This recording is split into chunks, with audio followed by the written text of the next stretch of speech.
choosing a Nikon SLR film camera. Hello and welcome to PhotoTube. Due to the recent resurgence in the popularity of film photography, I decided to make this video to help you choose the right Nikon 35mm SLR camera for you. I'm going to be talking about the pros and the cons of 5 very different models, dating from 1983 through to the early 2000s. Okay, so the film cameras I'm going to be discussing here and showing you and going through their features and their strengths and weaknesses are the Nikon F80, which was known as the N80 in North America, the Nikon F100, the Nikon F5, which is a heavyweight professional film camera, a sort of film era D5 if you like. Then slightly earlier, Nikon F90 and F90X. And those cameras were known as the N90 and the N90s in North America. And finally, I'm going to be reviewing the only manual focus camera in this group, and that is the Nikon FE2, which is a great camera, iconic camera. I can't really cover every Nikon film camera in this review. It would go on well over an hour. This isn't an exhaustive list. There's many fine cameras that are not included, dating from the original F from 1959 through to the F2, F3, F4, F6, the FM, FM2, and also the excellent FA. Those will have to wait for a future video. So as well as talking about the pros and cons of each, I'll also talk about what you're likely to pay for one these days to help you choose which is the right camera for you. Okay, let's get into this then. The first model I'm talking about is one of these. This is the Nikon F80, also known as the N80 in North America. This camera was introduced in February 2000 and was still on sale through to about 2009-ish. Was available in black or silver. It's a silver version I've got here. This is one of the first Nikon SLR cameras to be made in Thailand rather than Japan. That was a trend that was due to continue, with indeed most of their current DSLRs are made in Thailand rather than Japan.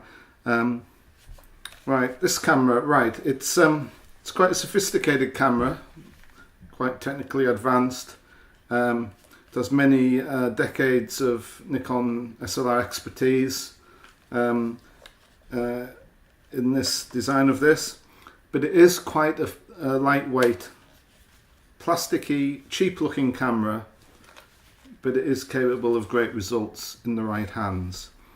The lightweight is actually a pro in my opinion. It only weighs 515 grams, which is about 1.13 pounds. It takes 2 batteries.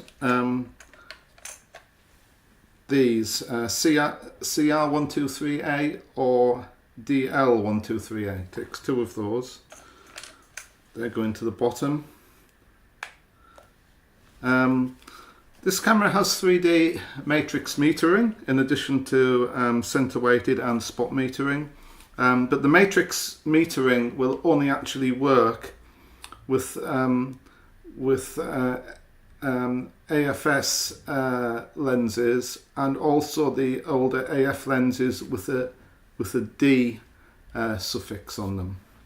Otherwise, with other lenses, you're restricted to the center weighted and spot metering, no matrix.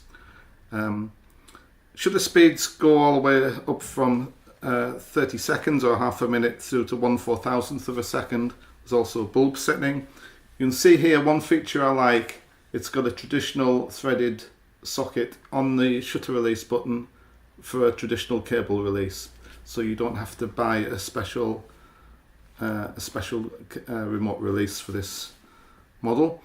It's got a flash sync speed of 1/25th of a second. Not that fast, but not too bad.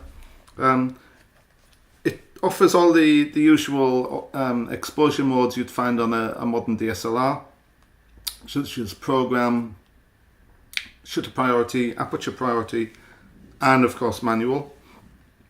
One good thing about this is you can have grid lines displaying in the viewfinder on demand, which is quite neat to help you frame and level your composition.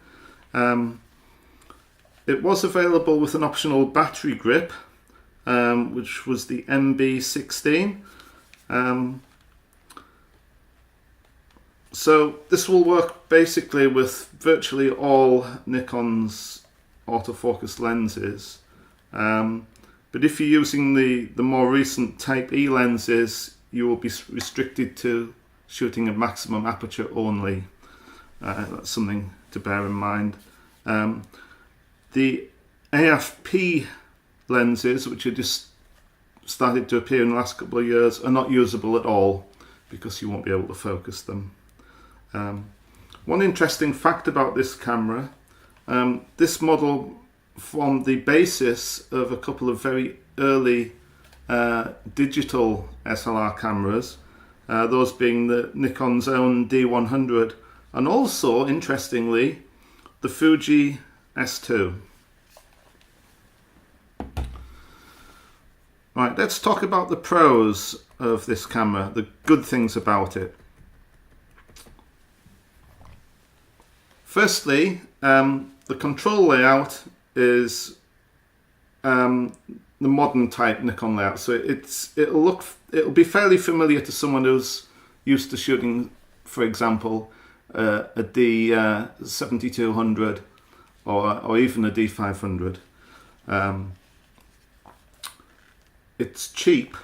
You can buy these used now for between £25 and £50. It's lightweight. It's almost as light. Well, it's as light as some mirrorless digital cameras. You can carry it around your neck all day and it's not going to give you neck ache unless you have a very heavy lens on it. One good thing that a lot of film cameras don't have is that it's got a built-in pop-up flash. Some of you might say, well, what use is that? It's just a little flash, it doesn't bounce or anything. But it can be very, very handy for fill flash in daylight, so don't underestimate the usefulness of those.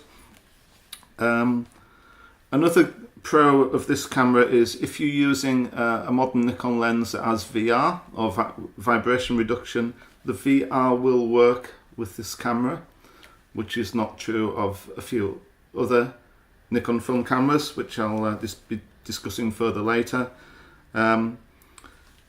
The matrix metering in this is excellent. Also, it has quite a smooth and quiet shutter mechanism. I don't know if you can hear it there. It sounds quite nice. It's quite smooth. It's a lot quieter than some of the SLR cameras. So that's it for the good things about it, the pros, if you like. So, what aspects of this camera might make you think twice about buying it? Well, firstly, and this is the major thing for me, it does not meter with any manual focus Nikon lenses. You can mount them, you can use them, but the meter won't work, so you'd have to use an external light meter or use a Sunny 16 rule, which I wouldn't really recommend. So that is a big downer for me. Secondly, cheap plastic construction. Compared to some of the other cameras in this group, this looks and feels like a plastic toy. It works really well, but it feels cheap. Another thing is the construction of the body is plastic, as I mentioned, but it has this sort of rubberized coating on it to make it more grippy and make it feel better. Unfortunately, as these cameras age, they can go a little bit tacky or sticky. This one is just starting to become so. You can see a few bits of fluff stuck on the back. It's not too bad yet, this one, but when it gets too sticky or tacky, what I would recommend doing is just carefully using a cloth moistened with some isopropyl alcohol to gently rub off the sticky coating. That will get rid of the stickiness. It will leave you with a camera that looks even more plasticky, but otherwise it'll be fine. So that's just something to be wary of if you're buying one of these. Another con, it's not a major thing, the flash sync is only 1/25th of a second. 125th of a second. Not as fast as some go up to 1/250th. Not a major thing, but something to bear in mind. So that's it for the F80.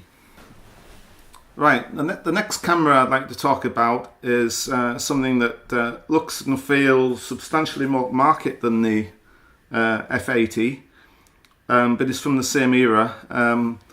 Unfortunately, I don't have one of these in my hand because I sold mine a couple of years ago, but I have used one extensively. I know a lot about it. It's a camera I'm very familiar with.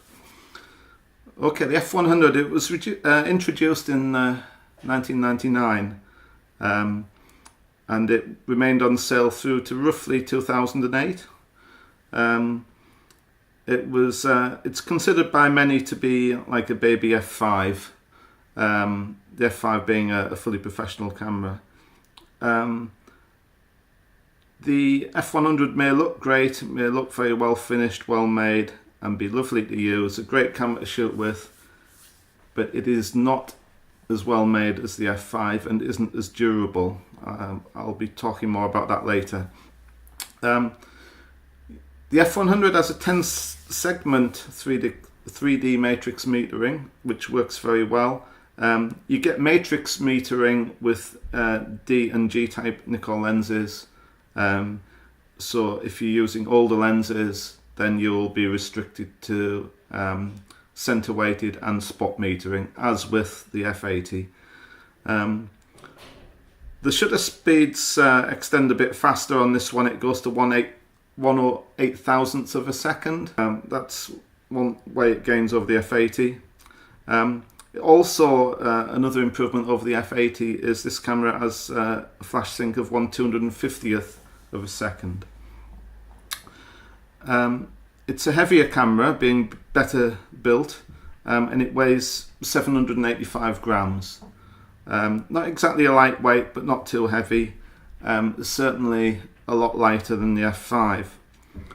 It has the usual exposure modes, program, shutter priority, aperture priority, and of course manual. It has a similar control layout to the F80, which will be familiar to Nikon DSLR shooters.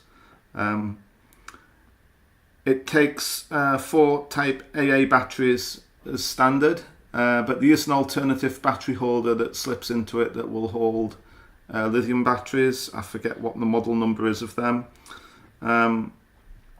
It was available with an optional battery grip, the MB15. I had one of those with my camera, and it is, if you like using grips, it's definitely worth buying. Makes it feel almost like an F5, well, you're not quite as heavy, and makes it even better to shoot with. In terms of film winding, it can shoot continuously at 3 frames per second or 4.5 frames per second, which rises up to a blistering 5 frames per second with the MB15 battery pack, which is quite decent by modern standards, but back in 1999 that was really quite something. Although if you're going to do that, you will get through a roll of film in seconds. I can't see many people shooting 5 frames per second these days with film cameras, although some of you may well do that. Another big bonus of this camera is it will meter with manual focus lenses, something that the F80 doesn't do. As with all the other Nikon film cameras, it's not fully compatible with E-type lenses, you know, the newer E-type. You can use them, but you'll be shooting at maximum aperture only. As with the others, AFP lenses are not usable at all. You won't be able to focus. Right, I've mentioned some of the pros already, but let's go through the full list of the pros regarding this F100. Good reasons for buying one. Well, I think, as I've already mentioned, it has the modern Nikon control layout, similar to DSLRs. It's compatible with AFS lenses, including the G-type. The G-type are gelded, i.e. they do not have an aperture ring. That's not a problem on this camera, or indeed on the F80, because you can adjust the aperture using a dial on the camera body. It's substantially more solid than the F80. It has a magnesium alloy body, although the back panel or the back rear door is plastic. Also with this camera, as with the F80, if your lens has VR, then VR will work on this. VR can be especially useful on film cameras because you tend to be shooting at lower ISOs. Fairly fast flash sync of 1/250th of a second, and the matrix metering on this camera is excellent. It's a lovely camera to shoot with, it really is. It's a very, very nice camera to use indeed. Now the cons. Firstly, I've hinted that it's not as well made as the F5, although you wouldn't necessarily expect it to be. Don't think that you're getting an F5 on the cheap. It has a design flaw and reliability issue in that there's like a plastic rewind fork that goes into the film canister, which is used to rewind the film. It's made of plastic and it can break. It can break midway through rewinding your film. Why on earth Nikon would choose to save a few pounds putting a plastic part in when it would have cost them very little more to put a metal one in which wouldn't break? I don't know, I just can't understand why they would do that. Whoever in the Nikon Corporation decided to use a plastic part for that really should have been fired, really. It is silly, it is stupid. I could perhaps understand it on a bottom of the range entry-level camera, but not this, not a high-end enthusiast camera like the F100. I believe if the rewind coupling fork does break on your F100, as far as I'm aware, and I could be wrong on this, but I do believe that Nikon can still repair these, and I believe that the part they replace it with is a stronger one. I don't know if it's metal or just a stronger plastic, but I believe the fix for it is like a permanent fix. Another con on this camera is it is not an awful lot cheaper than the F5. The F5 is a better camera, which I'll be coming to later. I have seen these selling for £200 or even more, which in my view is a little high considering what you can get an F5 for. More on that later. Another area which Nikon penny pinched on is the lens mount. Like the majority of Nikon SLR and DSLR cameras, the lens mount is chromed brass. Not a major problem, at least it's not plastic, but the professional models like the F5 and the D5 have stainless steel. It's a lot cheaper to make them out of brass because brass is a softer metal and therefore it's easier to machine. It costs less to make the part. It's not really an issue unless you using the camera very heavily and constantly changing lenses. So for most people, that's not going to be an issue. But if you're buying a used one that's been very, very heavily used, just take a good look at the lens mount, that it's not too worn before you buy it. Another downside on this, which is aimed at the enthusiasts, and even some professionals might have used them, is it doesn't have a mirror lockup. Now, mirror lockup can be very useful if you're shooting at speeds between about 1/30th of a second and 1 second on a tripod, particularly with telephoto lenses.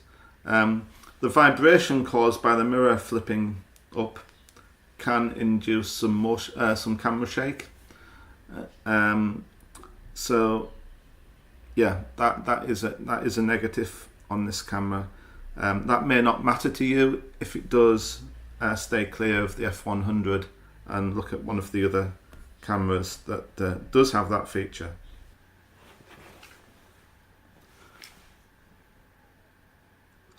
Right, now on to the Nikon F5.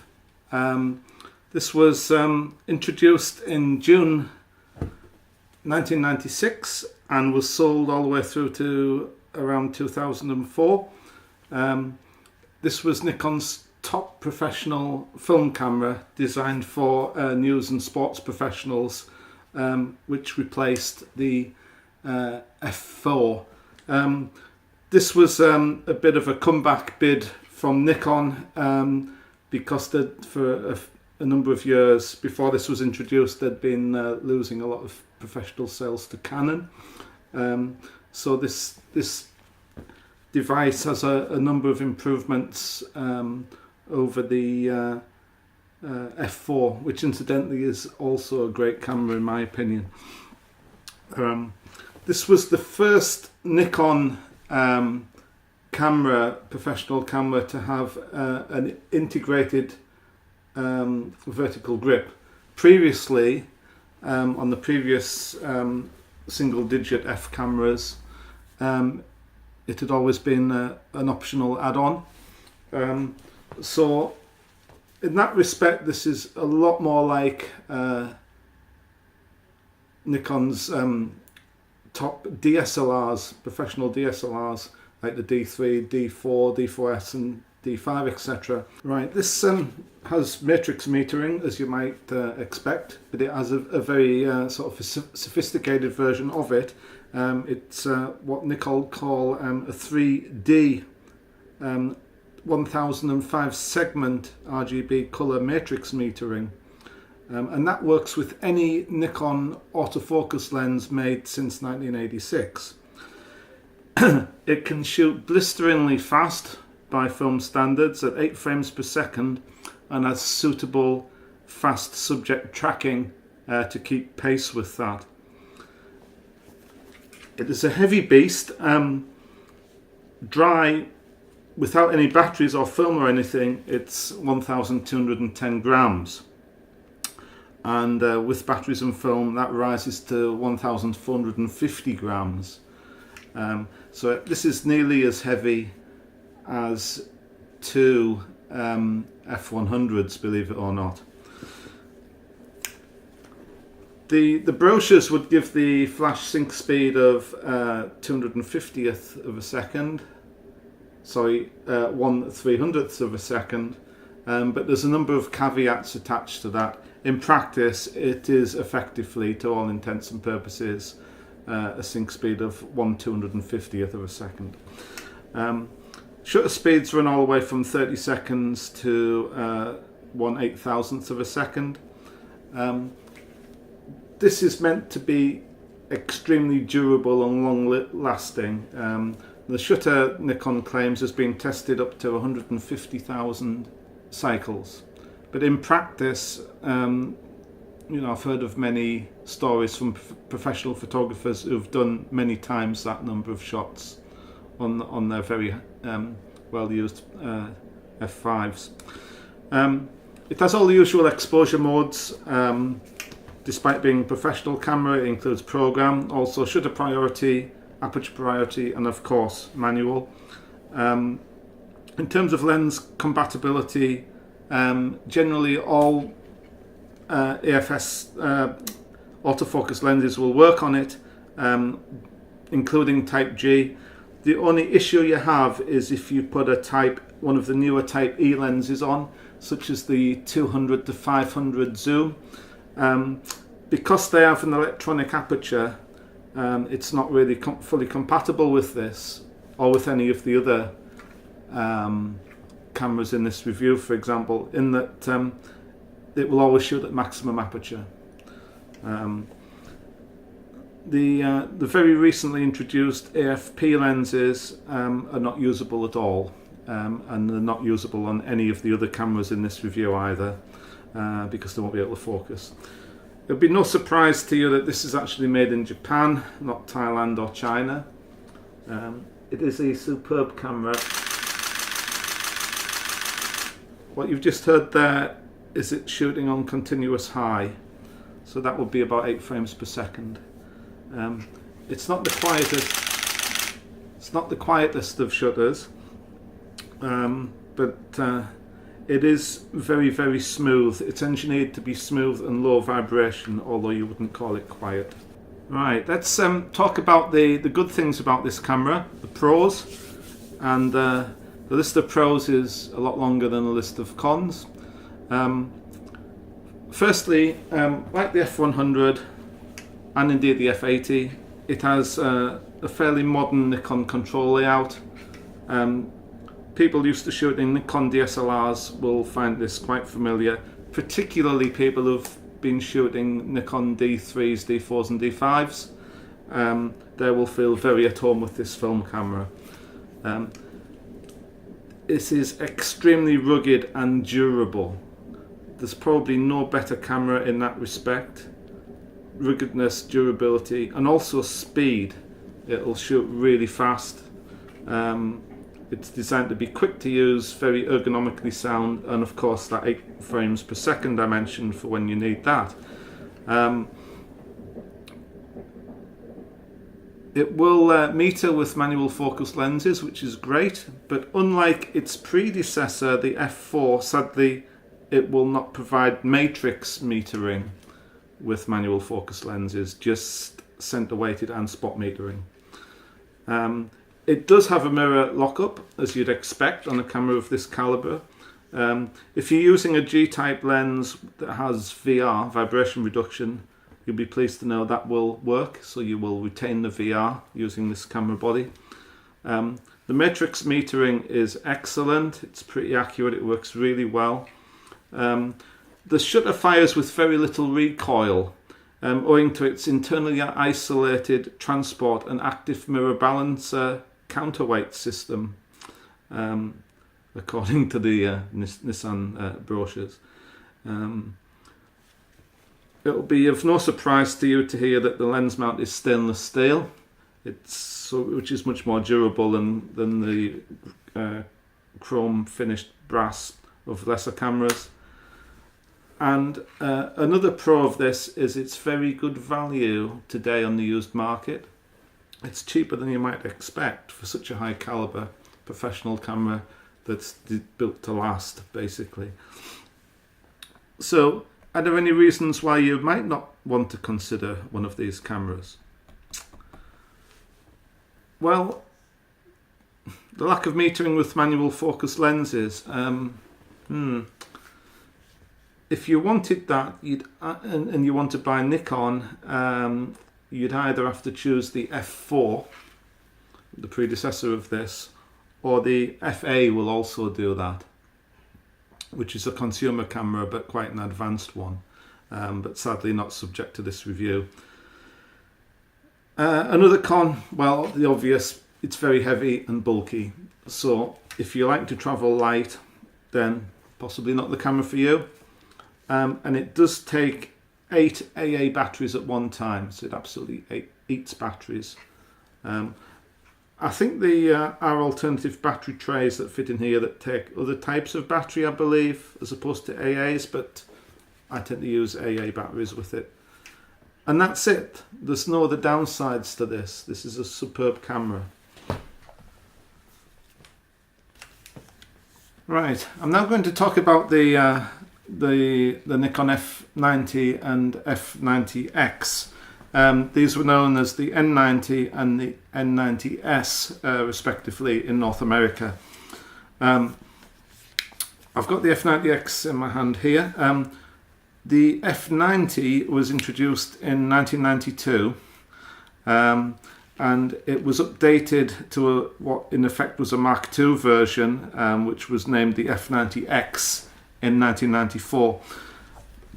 Excuse me, and that remained on sale right through until 2001, which is a couple of years after the F100 came out. When it came out, it was Nikon's second most expensive camera after the F4. And it retailed for $1,000 in the US in the 90s. So it was quite an expensive upmarket camera. It had faster autofocus compared to some early autofocus Nikons, such as the F801. I forget what model number that had in the US, but that was different as well. It has all the usual exposure modes, such as program, shutter priority, aperture priority, and of course manual. In terms of weight, it's very, very similar to the F100.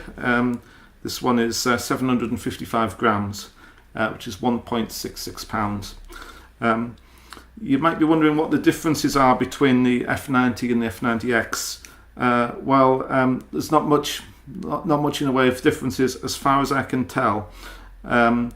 In terms of frame rate, the F90X can run at a maximum of 4.3 frames per second, whereas the F90 by contrast is 3.6 frames per second. A more important difference is with the F90, you can only set the shutter speeds in full stop increments, which a lot of people won't like, including me. With the F90X, however, there can be the shutter speed can be set in 1/3 stop increments, which I think is a very welcome improvement.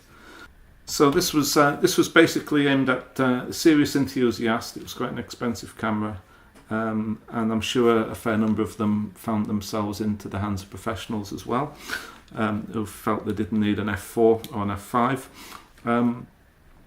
Right, the pros then, the good things about this camera and reasons for buying one. Firstly, excellent build quality. Looking at that, you might say, really? It looks plastic to me. Well, it is plastic, but it's a very good quality grade of plastic. Underneath that plastic exterior, it is a solid metal chassis. It is a very sturdy camera. It's very well made and very reliable and dependable. Another thing it has is a stainless steel lens mount, like on the professional cameras such as the F4, F5, etc. The F100 doesn't have that. It just has a chromed brass lens mount. It has excellent matrix metering. The metering seems to work very well on this camera. In theory, some of the later cameras have better metering. In practice, I'm not sure if that bears out in practice. Excellent metering. There's a top shutter speed of 1/8,000th of a second. You will rarely need it, but there might be an occasion when you will, and it could be handy. More importantly, the flash sync, the maximum speed for flash sync is 1/250th of a second, and that is definitely useful, particularly when you're using a fill flash in daylight. This model supports Ttl Flash Metering, which is a great thing to have, unlike some earlier cameras. Obviously, you need a compatible flash unit for that. This will meter with manual focus lenses such as this. I've got an AI 50mm f1.8 mounted on it at the moment. It will meter with that. Although you cannot use matrix metering, you do have center weighted metering and spot metering. It's a lovely camera to shoot with. I really enjoy using mine. I can't explain why. I just enjoy shooting with this camera. I'm a big fan of this camera. Right, cons, reasons why you might not want to consider this camera. Firstly, if you're used to using an F100 or Nikon's DSLRs, the control layout's a bit strange and unfamiliar. That's not a major thing, it just means that there's a little bit of adjustment while you get used to it, the way it operates. Once you get used to it, it is fine, it is quite ergonomically sound. Another more serious downside with this is if you use Type G lenses. Those are the more modern lenses that do not have aperture rings. When this camera came out, all Nikon lenses had aperture rings, so it was expected you would set the aperture on the lens itself.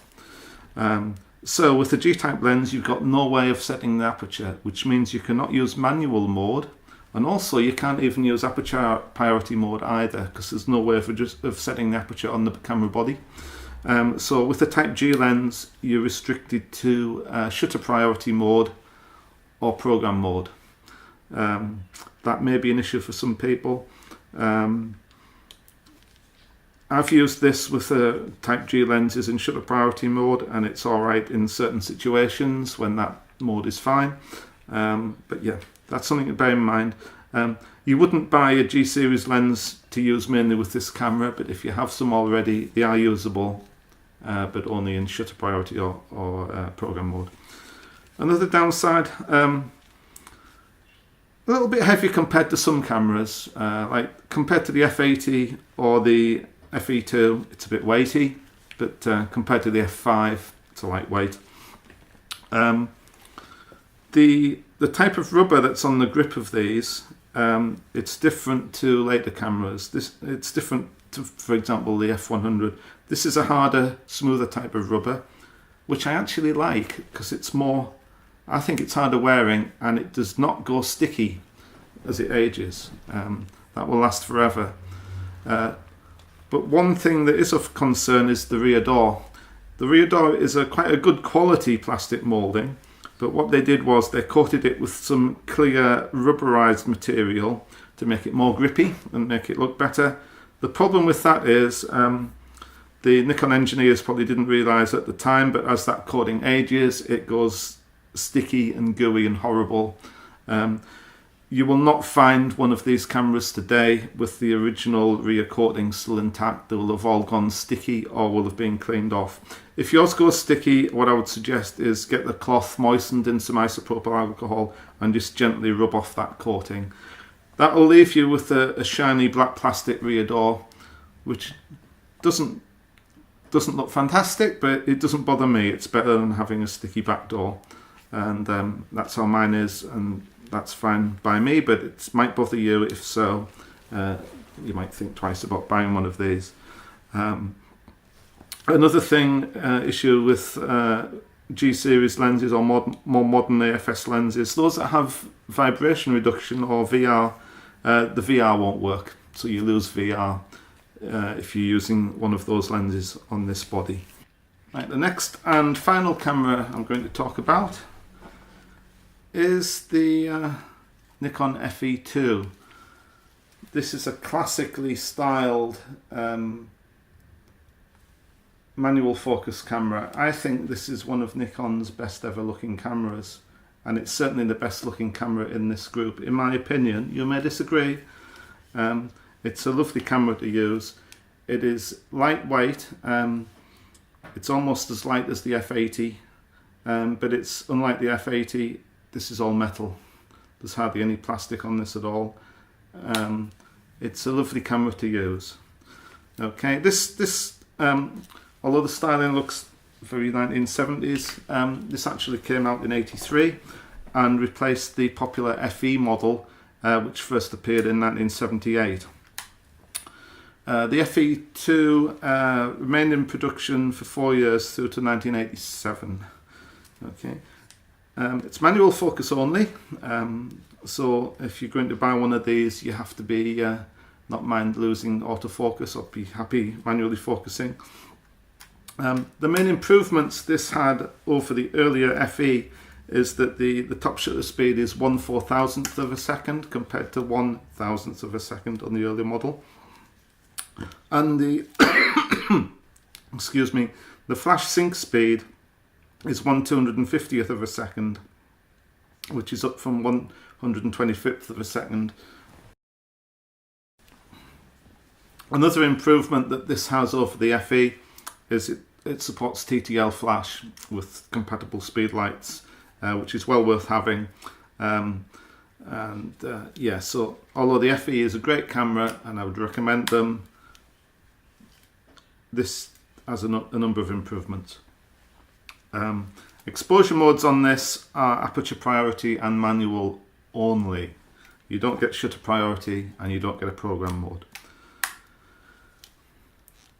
There's no mirror lockup on this, surprisingly, but Nikon claimed in the brochures that it didn't need it because, and I quote, it has a unique rotating flywheel plus inertial mass damping system to minimize mirror shock vibration effects and render a mirror lockup feature unnecessary. Whether those claims are true, I've not really tested them. But it is a very well engineered camera with a very smooth mirror mechanism. I don't know, maybe I should test that sometime. Yeah, so I don't think that's a big issue, not having a mirror lockup, but it might make some people think twice. It has an electronically controlled titanium shutter, which is very reliable. They were available in black or silver, as is this one. Weight 550 grams or 1.2 pounds without film. Obviously the film winding and rewinding is totally manual. So that's the rewind lever there. To switch, that also serves as the camera on button. So when you put that to there, that switches the meter on, and then it's ready to take a shot. After taking the shot, you will wind that all the way over and release to wind the film onto the next frame.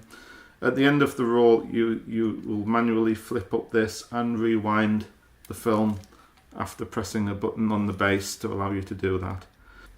This camera has a basically, with batteries you can use any of the available film speeds. If your battery runs flat and you don't have a spare, it is still usable on one film speed, on one shutter speed, and that if you set it to M250, you can shoot at a 250th of a second without a battery. Obviously in that case you don't have any metering, so you'd be using an external meter or the Sunny 16 rule. Lovely camera, iconic looks, beautifully made. For me that is the classic Nikon film camera. There was an optional MD12 motor drive available for this, which adds considerably to the bulk and weight, but does give you automatic film winding and a frame rate of 3.2 frames per second, which I suppose was blisteringly fast in the 80s. As you might guess, this is made in Japan. They didn't offshore it to China or Taiwan or anywhere. Okay, now then, let's look at the main good points about this, why you might buy one. Firstly, quality build. It's very well made. It's reliable, dependable, it won't let you down. It's lightweight and also very compact. That's very important to some people. 1/250th of a second flash sync, and also Ttl Flash.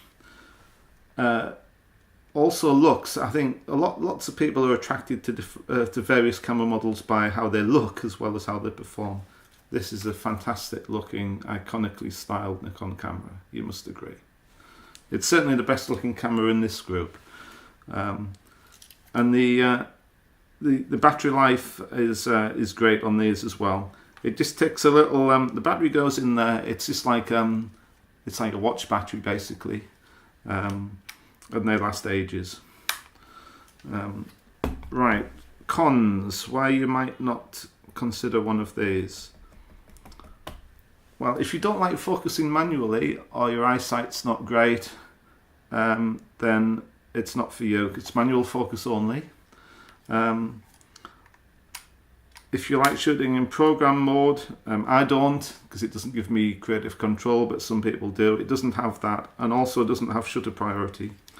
And another reason you might think twice is if you have a lot of G series lenses, they are completely useless on this, because this is aperture priority and manual only, and you've got no way of setting the aperture on G series lenses, so totally useless on this camera. Okay, let's just quickly summarise what we've been talking about so far. Firstly, the F80. It's cheap to buy, £25 to £50 range. It's a great for Nikon DSLR shooters who are maybe just thinking of experimenting with the film, getting their first film camera, just want to dip their toe in the water, don't want to spend too much, but want a camera that's going to work with their modern Nikon lenses. It's also great for people who want to travel light, don't want a heavy camera to carry around. It has full compatibility with G series lenses. It is not recommended for users of manual focus lenses. It's not sturdy enough or robust enough for heavy use or professional use, and it would score poorly in terms of pride of ownership. It looks cheap, feels cheap, although it works well. It's not something you're going to take pride in, like an FE2 would, for example. It doesn't, it feels like, it's maybe being a bit harsh saying it feels like a plastic toy, but compared to some of the others it does, although it works well enough. I wouldn't expect one of these to be still working in 20 years' time, whereas your D5 almost certainly would. Did I say D5? I meant F5. That would be true of the D5 as well, but we're not talking about digital cameras here. Right, the F100, for one of these expect to pay between £125 and £200. Personally, I would go up to a maximum of £150 on these, and then it would have to be in pretty much mint condition. I wouldn't pay more than that, because otherwise you might as well go for the F5. Fantastic camera to shoot with, the F100, with or without the grip. It's very nicely made and finished, far better than the F80, but perhaps ultimately not as durable as the F5 or even the F90 or F90X. It has full compatibility with G-type lenses, including VR. It does lack a mirror lockup, which might put some people off. It's maybe a good option for Nikon DSLR shooters who want something that's with familiar controls, but want something better than an F80. So an F100 might be suitable for those type of people. The F5, for a good one, expect to pay £250 to £300. Double that for, there was a special edition one, like a limited edition one, an anniversary edition one that came out, which had sort of like a gunmetal top instead of black. They tend to go for double that price. Personally, I don't think it's worth it. These are basically the ultimate film camera in terms of both speed and durability. There is no better film camera in that respect. It's very heavy and bulky, so if you don't like big bulky cameras, it's not for you. This is an obvious choice for film shooting if you currently own a Nikon D3 or D4, D5. This will feel very familiar and you'll immediately feel at home using it. It has full compatibility with G-type lenses, as does the F100, including VR. And I reckon this is the best value of fully, truly professional camera on the market today. I feel these are a little undervalued at the moment. Prices are probably going to go up. So I would say get one while they're very reasonably priced. Okay, the F90X and F90, basically the same thing, not much difference. These are fantastic value for money at the moment. I got this one for £26. including a very cheap plastic mount zoom lens. Yeah, you may not get one as cheap as I did, but expect to pay £35 to £60, which is a real bargain. These are lovely cameras to use. They're great to shoot with. They're extremely well made and dependable. Downside is the control layout is a bit rather different to what you might be used to if you're currently shooting Nikon DSLRs. This was basically a little brother to the F4 when it came out. There are some compatibility issues with G-series lenses, although they can be used. They can only be used in program and aperture priority, and you lose VR if the lens has VR. These will meter with manual focus lenses, with AI and AIS lenses, that is. So, great cameras. I like mine a lot. Right, the FE2. Expect to pay for one of these today, for a really nice one, between £120 and £175. I think that's good value, actually, for a camera as well made as this. I've seen Pentax K1000s go for that kind of money. This is a much better camera than one of those. It's much more sophisticated. I know which I would rather have. Fantastic looks. A lot of people are swayed by looks. This is a great looking, iconically styled Nikon camera. It's very well built. It's very dependable and durable. But bear in mind, it is fully manual in terms of film winding and focusing. You only have aperture priority and manual exposure modes. It is totally useless with any of your G-series lenses if you have any. It will work with autofocus lenses that have an aperture ring, although obviously you'll be focusing them manually. And I think this classic camera will only appreciate in value. It could be that in 5 years or 10 years time these might be worth 300 plus. I'm guessing they may not be, but I think the value of these will go up. So there you have it. I've given you a review on 5 very different Nikon cameras. There isn't one that's perfect for everybody. Which is the best camera for you depends on your budget and what your preferences are and how you shoot them and what sort of Nikon lenses you have already. But if you're thinking of buying a Nikon film camera, then hopefully this video has been of some help to you. If you like this video, please give it the thumbs up and subscribe, and I'll see you next time. Bye.